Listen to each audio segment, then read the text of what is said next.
নমস্কার, আমি মৈত্রেয়ী। আজ একলা বাঁচা ভিতরে ও বাইরের পঞ্চম পর্বের আলোচনা, একলা বাঁচার চলতি ধারণা শুরু করছি। জন্মের পরেই হঠাৎ করে সাধারণত কেউ একলা হয়ে পড়ে না। আশেপাশের মানুষজন থাকে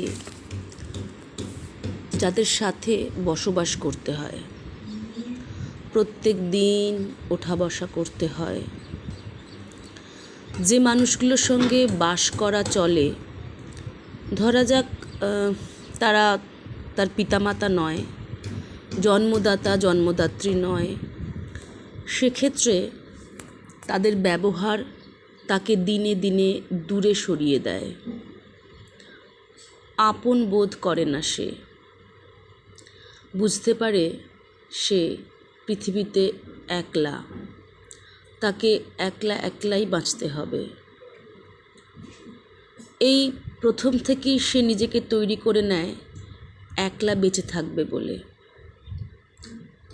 কোনো অনাথালয়ে এমনটা হতে পারে, কিংবা বাবা মায়ের কোনোভাবে নিরুদ্দেশ ঘটেছে, বা তারা তাকে ছেড়ে দিয়ে গেছে, তখন সে আত্মীয়র বাড়িতেও হয়তো মানুষ হয়, বা অন্য কোনো জায়গায় তাকে কাজে দেওয়া হয়েছে, সেখানে সে থাকছে। সেরকম একটা সিচুয়েশানে সে সেই মানুষগুলোর ব্যবহারে আঘাতপ্রাপ্ত হয়, কারণ সে বুঝতে পারে যে সে তাদের দয়াতেই বেঁচে আছে। তা সে অনুভব করে, পরোক্ষভাবে হোক বা প্রত্যক্ষভাবে হোক। আমি এরকম মানুষ দেখেছি। এরকম ধরনের সিচুয়েশানে সে পৃথিবীতে নিজেকে প্রতিষ্ঠার জন্য লড়াই করতে শুরু করে। সেই সময় থেকেই সে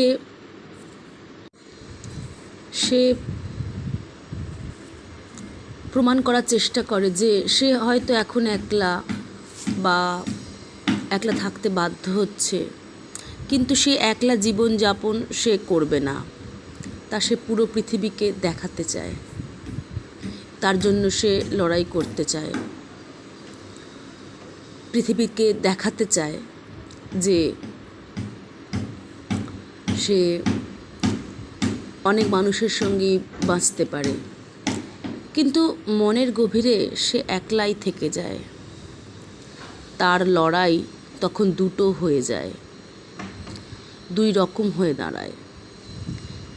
এক, বাইরের পৃথিবীতে প্রতিষ্ঠা করা যে সে একলা নয়, সে তার আপনজন খুঁজতে থাকে সেই কারণে, এবং সে খুঁজেও পায় হয়তো, কিন্তু সেটা বাহ্যিক রূপে।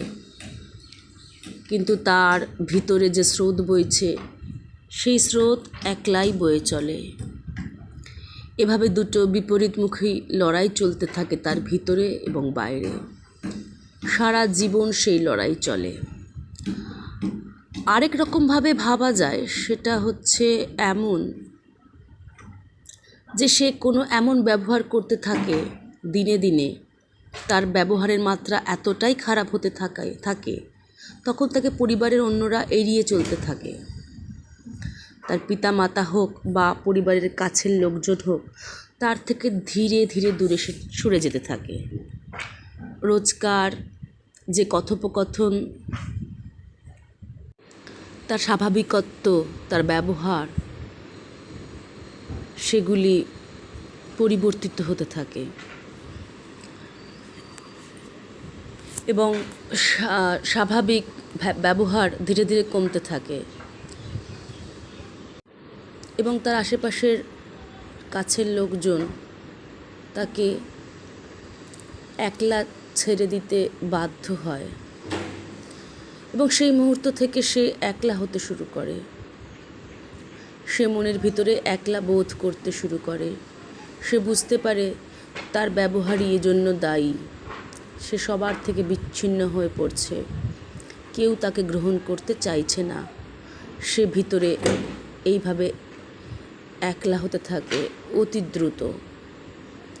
এর ফলে তার মনের মধ্যে দুঃখ, রাগ, ক্ষোভ একসঙ্গে বৃদ্ধি পেতে থাকে। এক্ষেত্রে কেউ কেউ বাইরের জগতের সঙ্গে মিশতে থাকে, তাদের থেকে ভালোবাসা, বিশ্বাস, বন্ধুত্ব খুঁজতে থাকে। তখনই বাইরের মানুষগুলো তাকে ব্যবহার করে বা তাকে ইউজ করে। সে হয়তো সমাজ বিরোধী কাজের সঙ্গে যুক্তও হয়ে যেতে পারে এইভাবে। আবার কোনো ক্ষেত্রে দেখা যায় সে তাকে নিজেকে গুটিয়ে নিচ্ছে, সে নিজের মধ্যে নিজে বন্দি হয়ে চলেছে, আস্তে আস্তে সে বন্দি করে ফেলছে, অথবা কোনো নেশার বস্তুর উপরে তার ডিপেন্ডেন্সি গড়ে উঠছে। এরকম অবস্থায় দুক্ষেত্রেই কারোর প্রতি তার দায়বদ্ধতা থাকে না, আর সে বুঝতে পারে তার গুরুত্ব নিজের লোকেদের কাছে নেই, সে বড় একলা। সেই মুহূর্তে সে নিজেকে আক্রোশে আঘাত করতে থাকে, নিজেকে দোষ দিতে থাকে। আবার কখনো দেখা যায় অন্যের প্রতিও সে আক্রোশ সৃষ্টি হয়, অন্যদেরকে দোষ দিতে থাকে, নিজের ক্ষতি বা সমাজের ক্ষতি করতে শুরু করে। এমন উদাহরণ আমি দেখেছি, সেজন্য এই আঙ্গিকে কথাগুলি বলতে পারলাম। এবারে সমাজের প্রেক্ষাপটে আসি। আমাদের এই সমাজে এই ধারণায় প্রকটভাবে রাখা হয় যে একলা কোনো মানুষ যদি থাকে, তার জীবনযাত্রা যদি সে ছাড়া অন্য কোনো মানুষের সাথে না হয়, তার জীবনযাত্রা যদি অন্য কোনো মানুষের সঙ্গে না হয়, তখন সেটাকে ধরা হয় শুধু দুঃখজনক ঘটনা রূপে। সে বেচারা রূপে সবার কাছে প্রতিপন্ন হয়। তাকে নিয়ে এটাই আলোচনা হয় যে সে জীবনে অন্য কোনো মানুষ খুঁজে পায়নি, বা সে কতটা দুঃখী, এই বিষয়গুলোই আসে লোকের মনে বারে বারে। একলা কোনো মানুষ দিনের পর দিন, মাসের পর মাস, বছরের পর বছর বাস করছে, সেটা যেন কোনো একটা আনন্যাচারাল বিষয়। এই ধরনের কথাবার্তা আমরা প্রত্যেকেই শুনেছি, প্রত্যেকেই মনে করি মনের কোথাও গভীরে যে হ্যাঁ, একলা থাকাটা খুব কষ্টের এবং সেটি একটি অস্বাভাবিক, অসুস্থকর পরিবেশ কোনো মানুষের জন্য। এবং এই কথার পক্ষে আমরা বিভিন্ন যুক্তি সাজাই যে একলা বাঁচা অর্থাৎ তার কষ্টের, দুঃখের কোনো সাথী নেই, তার শারীরিক অসুস্থতার জন্য তার পাশে কেউ নেই, তার মনের কথা ভাগ করে নেওয়ার জন্য কেউ নেই, জীবনে বেঁচে থাকার জন্য কোনো তার লক্ষ্য নেই। এ ধরনের কথাবার্তাগুলো আমরা বলতে থাকি এবং এই যুক্তিগুলোকে আমরা সমর্থনও করি কোথাও না কোথাও। অভিশাপের মতো আমাদের মনে হয় আমাদের একলা থাকাটা, তাই আমরা সবাই কামনা করি যেন আমরা কখনো একলা না হয়ে যাই। এর পিছনে আরও যুক্তি আছে যে আমরা কেন একলা থাকবো না, কেন আমরা সবসময় পরিবার তৈরি করে বা পরিবারের মধ্যে থাকবো, বা পরিবারের মধ্যে আমাদের থাকতে হবেই,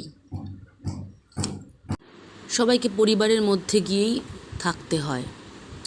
তো এই বিষয়ে আমি অনেককেই প্রশ্ন করেছি যে একলা থাকা উচিত নয় কেন, তাকে পরিবারের মধ্যে বাস করতে হবেই বা কেন, পরিবার তৈরি করার দিকে ছুটতে হবেই বা কেন, সে বিবাহ করে হোক বা অন্য কোনো আত্মীয়তার বন্ধনে বাঁধা পড়েই হোক।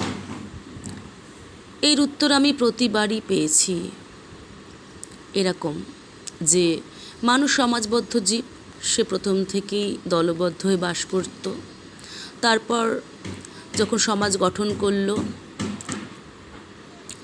এবং এভাবেই তার প্রাচীন যুগ থেকে মানুষ এগিয়ে চলেছে এবং সেই জন্যই তার নেচার এবং বিভিন্ন পশু, বিভিন্ন জীবও দলবদ্ধভাবে বা জোড়ায় জোড়ায়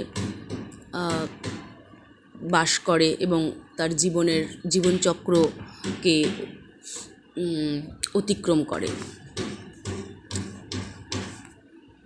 এটা জীবের, প্রাণী জগতের বিশেষ করে, সে দলবদ্ধ হয়ে থাকবে, এটাই তার নেচার, এটাই স্বাভাবিক।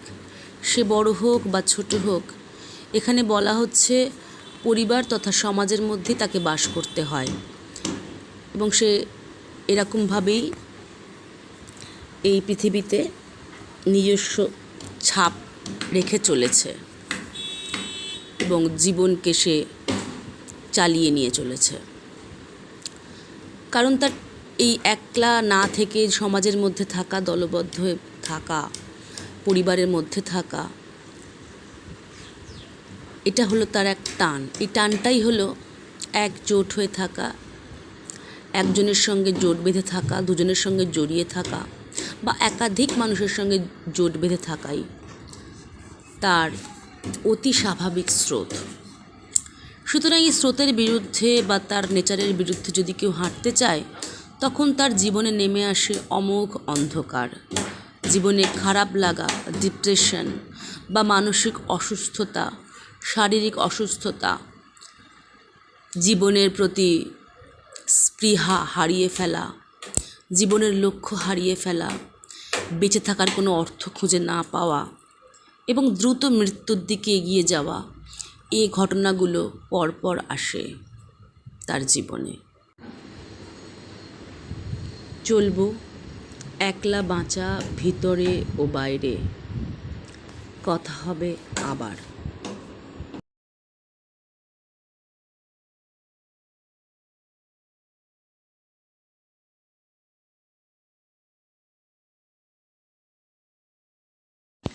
আপনারা থাকুন আমার সঙ্গে এবং আপনাদের মতামত ব্যক্ত করুন। অনেক ধন্যবাদ।